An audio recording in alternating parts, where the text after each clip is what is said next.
So let's talk about this week's DC news.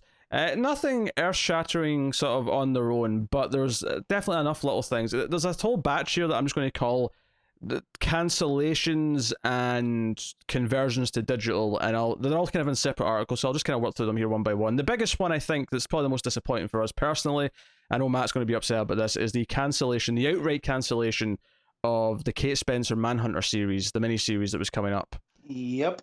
I like how he said Matt was disappointed by it. When this news broke out, I was the first to react and was very disappointed by it, and you just completely brushed over me there. Because it's related to everything Bendis is doing. Why would you be the first one that comes to mind? I mean, I don't know. Because Bendis wasn't writing it? Yeah, I can see where it's coming from. However, we just got Manhunter back, and we're going to get a cool series explaining what the hell has been going on, and now it's gone. Thanks, pandemic. So that's just outright cancelled. It was the retailers got all this information in the last couple of days. This was one of the big headlining elements. After that, though, we have the cancellation. Now, this is not stuff that's super important in terms of what it is, but notable that they're cutting a lot of things that they don't feel like they need to be pushing out there, and that is actually a bunch of facsimile editions, those cheap reprints of the older issues. I won't read what they all are, but there was a bunch scheduled that were all set to come out in the next few months. I don't think any retailers were too bothered by these ones in particular because, I've seen retailers say, no, these do sell, but only in to walk-ins. No one's ordering these. Yeah, that's just hey, if they're there, they might pick it up. But and there's not facsimile editions. Right now. I can't imagine there's a lot of people just walking in and browsing right now, so it probably doesn't make that much of a difference. No, exactly. and that's kind of what that shop owner was saying. Was like this doesn't impact them that much. Like they were cool to have on the shelf. I know my shop when they started coming out, they were just doing the reprints. They would sell them as a bunch during like sales. It's like free comic book day sales or the holiday type stuff. You could get like a thing of them for $5, right? And then that covered theirs. So, they're cool to have, but yeah. And then sort of going on from there, a bunch of those giants that were coming out are going digital only. So you got Titans Giant issue 2, Flash Giant issue 5, Swamp Thing Giant issue 5. Teen Titans Go / DC Superheroes Special Giant issue 1. These were all meant to be giants that were coming out. Wonder Woman 1984 Giant was another one. They're all going digital only, so these are kind of following the vein. What was interesting about the wording of this is that they said they would reprint stories digitally at some point in the future, not just we'll throw Giant number 2 up as an entire thing. So I suspect they'll just cut the stories out and throw them into the digital first line. Yeah, that's more likely how this is going to happen. So that's that. Again, it's not stuff that we typically cover that much or talk a lot about, but it's noting that there's a lot of stuff right now, all this smaller stuff at the bottom of the solicits that we don't spend much time on. And some of this is including Gail Simone's Flash that we've been talking about, because that's one of the Flash Giant 5 is Gail Simone's stuff. So, and it's the same with Russell's Swamp Thing. So these are kind of just continuations of where those were. By the looks of it. If I was to guess here, I would say that they're not really commissioning much new stuff like this right now. It's just the stuff that happened to already be completed is going to get to finish out digitally as a digital first series, as opposed to, rather than they've cancelled the physicals of these, but they're still going to keep making them. And maybe they will eventually make that choice, but I don't think right now that's what they've done. I think right now they're like, okay, we've got all this stuff ready to go. Let's start putting it out digitally, so we're doing something with it. I'd love to know how these digital ones are selling. Like, what their internal metrics are looking like for these, because I have to imagine there is some appeal to them being only $1 and getting a reasonable amount of content for them. Yeah, no, I think because these are actually essentially full issues or close to, and in the traditional comic book format, they're kind of between 15 and 25 pages depending on which one you buy. But because in the traditional comic book format, I think because they're that and only $1, they feel really good value for what they are. So I suspect that, and given this whole digital first push in the recent months, because we've been building up without any comic books for a little while, I wonder how much of a spike there was in Comixology for sales of digital first books. Like, were people desperate? I mean, we were reading a bunch, and we don't typically read that many digital first books. Yeah. That said, this was a lot more than on offer than there usually is. So it's hard to sort of, isolate exactly what the what the figures are. But hey, and then we also have some more cancellations. Again, some of the smaller stuff. This is the stuff based on, was it? Rooster Teeth. Thank you. Stuff. Yes, I didn't know though. I wanted to... This was a particular shitty instance because this is the final issues of Ruby and Genlock. Oh no. And these were both digital first though. So the first 6 issues of these have already been sold. People who waited for the print versions have bought 6 out of the 7 physical issues, and then the 7th is just never going to happen. That seems way worse than the people who collected, like, Terrifics, and then okay, well, the story finishes out there. Like, this is people who waited to have that choice to have the print single issues, and then just not getting the final one. Yeah, and this especially because it seemed to be catered to a specific fan. Yeah. Yeah, but it's also not surprising that these two things are probably some of the lowest selling books that DC sell. They probably are. I think it's a shame that when there's only 1 issue left of each, they didn't just go, fine, we'll finish them off. Yeah. I guess because with these new printers, not new printers, but new distributors, I guess trimming things at the size whilst the new distributors get used to the demand and the amount. You kind of act like that was a little bit of a flub there, but new printers could actually be a large part as well, because they are moving to different printing warehouses. Those printers are running on reduced capacity and staff, so I mean that may well have an impact. It may very well, yeah. But I mean, because we know that the new distributors said they weren't taking on any more comic, publishers, because they didn't know if they could, keep up with the demand and the amount of supply that they're going to have to fulfill. So it makes sense that even with DC, they're maybe limiting slightly by cutting some of these smaller books that, were about to end anyway, which is partly more frustrating in a lot of ways. Like, well, they were about to end anyway, just put out the last 1 or 2. I mean, when it comes to Supergirl, we had 41 this week and 42 is the last issue, and these last 2 are digital only. Part of you goes, just put out 1 double-sized issue, then just put them together and do 1, and put it out as a 1 thing, just so it's done. But hey, that's what it is. So that's Ruby 7 and Genlock issue 7. The print versions have been cancelled, and then going further with cancellations and digital only ideas, DC's House of Whispers. Here, Sandman Universe title House of Whispers were preparing themselves for the series' upcoming end with issue 22. So again, that was already known to be ending. But now DC has informed comic book retailers that the final 2 issues won't be released in print, favouring digital only releases. There will be a trade collection later at some point, but the final 2 issues will not be in print, only digital. So that's kind of more like the Supergirl and Terrific situation, where they're just not doing the last couple in print. So, and again, you have to imagine this is probably one of the lower selling books overall for DC, just because it is this niche book that's a part of the Sandman corner as opposed to one of the big superheroes. And it was, like I say, it was ending in it. Cancelled feels a little unfair, because 22 issues for a book like that isn't terrible by any means. That's a reasonable run for that type of book. But 22 issues, I mean, it was already solicited to be cancelled anyway. So it was not the end of the world, I guess, for that book. Yeah, and then somewhat connected to that, Lucifer, also kind of part of the Sandman universe. So the last issue, 18, was released on March 18th. 19 to 24 will be released directly as a collected edition, or in this case, as an original graphic novel. So this is actually a complete thing where maybe because they happen to just luckily be at the end of an arc, they're deciding to just go straight to a trade for the next 6 issues. I'm really glad that they went, no, we'll give you a final trade, a full final arc, because they could have just gone, we'll just leave it at 18, tough shit, right? That would have been an easy call for them to make if they'd wanted to. But I guess Lucifer, maybe it was selling well enough. Maybe the trades as a rule sell quite well because of the connection to the previous series and stuff. Well, yeah, maybe the single issues didn't sell well, but the trades did okay, and that's why this decision was made. It could just be a happenstance of that. Most of it was done. It neatly was at the start and end of it. Because this is the thing, all these other books that are going digital only are getting their final trades. The awkward part is the fact that the people who were collecting the single issues now already have what half of those trades are going to be.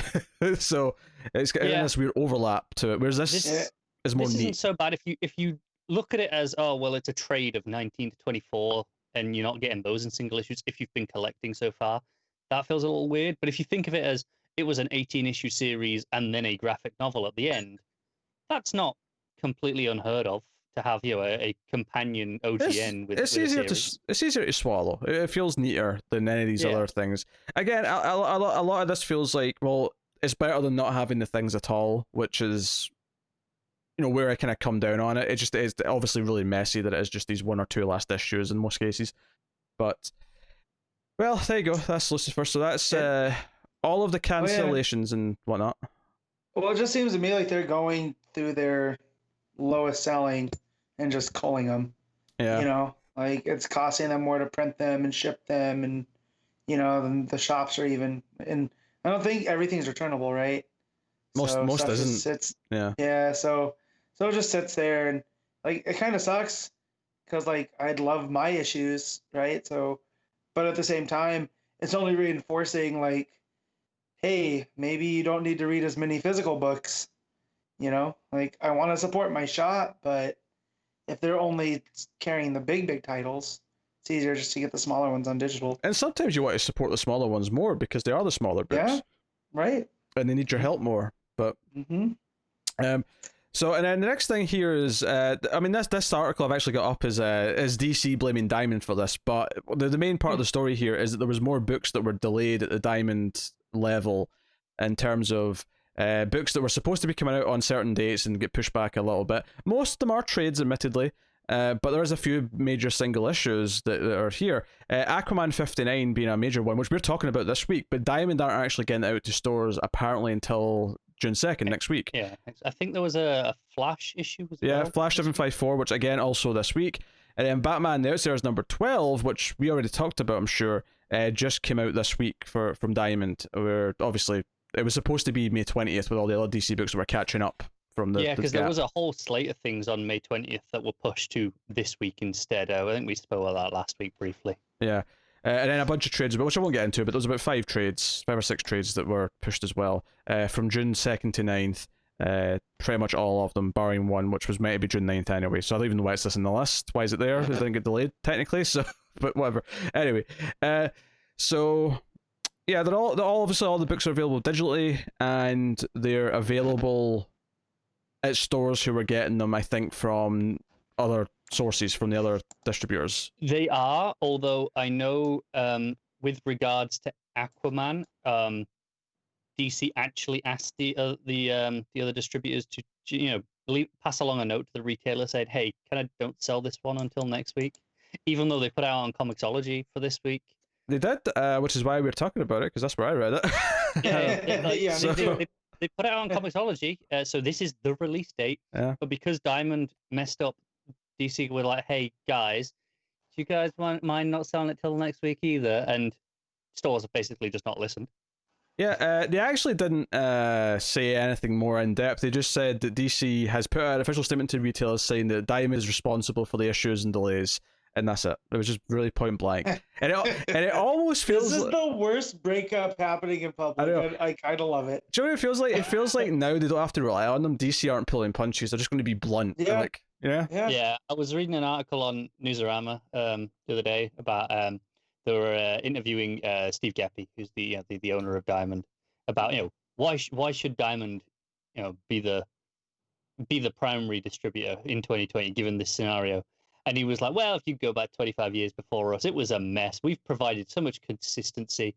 These upstarts, they're just going to get in the way, essentially. I'm like, yeah, okay. Yeah, I mean, it was a mess. I mean, I don't know. I can't get too specific about it because I wasn't really paying attention to comics at the time. I was also a child. But, I mean, from everything I've heard about it, yeah, it was a mess before then, and Diamond kind of saved things, and we needed that kind of singular place to sort of get us through a rough time. But I don't necessarily think having 2 or 3 competitors now is such a bad idea. My favorite quote from this article, I'm just going to read from Geppi. Again, remember, this is the owner of Diamond. Some people complain about all the eggs being in one basket, but if it's a solid basket, it's fine. That is something Michael Scott would have said on The Office. Yeah, right? But it's a really good basket. So we're not abusing the system. We were investigated by the government to not be a monopoly. We are benign and good for the industry. I'm like, okay, if you say so. Look, Yeah. What do you mean? That's not He said. said, What do you mean he said the investigated? quiet part out loud. Yeah, I didn't know they were being investigated by the government. Investigated by the government to not be a monopoly, but if you're the only one that exists, then you by default have a monopoly, right? Well, even so, like, at least here in the States, though, there can be monopolies that are considered for the public good or whatever, if, like, they're the only ones doing it, right? So, like, I know when Teddy Roosevelt was president over 100 years ago, he was busting up all these trusts, but he would allow certain ones to still exist. So, like, he broke up the railroads, but kept, like, Standard Oil, which ended up causing problems later. So, let's look at history and think maybe this wasn't a good idea. But again, I did not know they were being investigated. So, I don't know if that's recent though. That might be the context of what he says. It just says we were investigated. That could have been 20 years ago. That could have been near when they started and were taking over. Yeah. So, yeah. Oof. Yes, DC are not pulling punches when it comes to talking about Diamond anymore because they don't need to. They've got 2 other sources for getting their books out. So, and that's good. We'll see. We'll see. So it'll be interesting to see once things calm down a lot because it feels because I'm correct if I'm wrong, but DC seem to be sticking with these new distributors, right?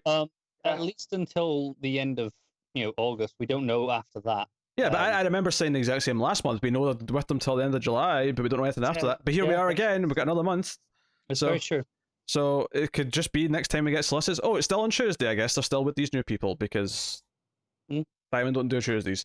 So I don't know if Carr has any other DC news that I do. I was just going to say on Ram V with Catwoman. Yes. Did do a 2-issue arc, 14 and 15. That's true. So it was kind of maybe a bit of a test run for him. Yeah, and also has a story with Blanco in the Catwoman 80th, which might actually act as a lead-in now that we know it may this. be, yeah.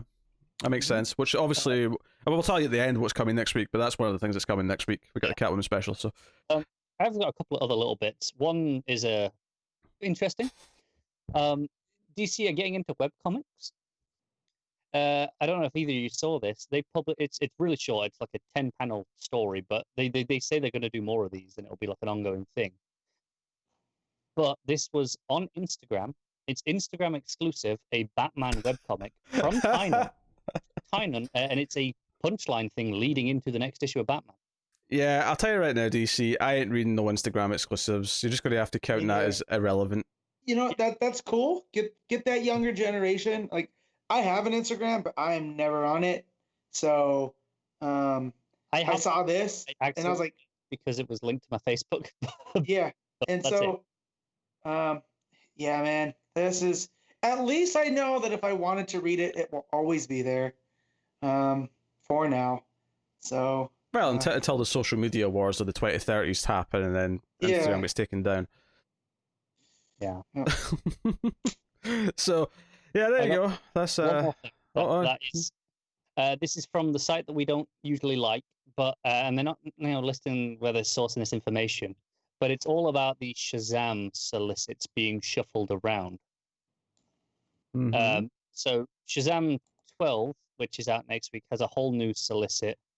It was by Jeff. It was a Jeff Johns issue with Eagleton. It's now apparently a Jeff Loveness issue. And then 12 has become 13, essentially. So there's just like a random fill-in issue beforehand. Right, so the issue that we're supposed to get is just push back one. So it's not the end of the world. Yeah, but there's more. Okay. 14, which was supposed to be a Loveness issue, is now a double-sized Shazam issue. And that is apparently acting as the finale to Johns' run on it. And then 15, which will be solicited in September, is back to Loveness, which is the one that was solicited as 15. Right, so Johns is coming back to do a regular issue and then a double-sized sort of finale to his story. Doing issue 13, and then issue 14 will be a double-sized finale, and that'll be the end of Johns' That's what I just said. And, yeah, I'm just confirming. Right. Make it clear. Nothing against Loveness, but that book's been such a mess in shipping and whatnot.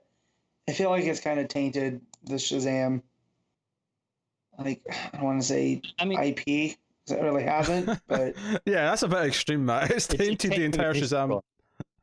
It's maybe made this run less, not the special thing you were hoping it was going to be when you found out Johns was going to do a Shazam book. But I think say it's tainted the IP is a bit of an extreme statement. Yeah, I know, but I was having a discussion with someone that hadn't seen Shazam and didn't realize there was a Shazam comic, because they were like, "Oh, it was really stupid that Shazam came out and there's no Shazam comic." And I was like, "No, there was. It was just Sure. delayed that much."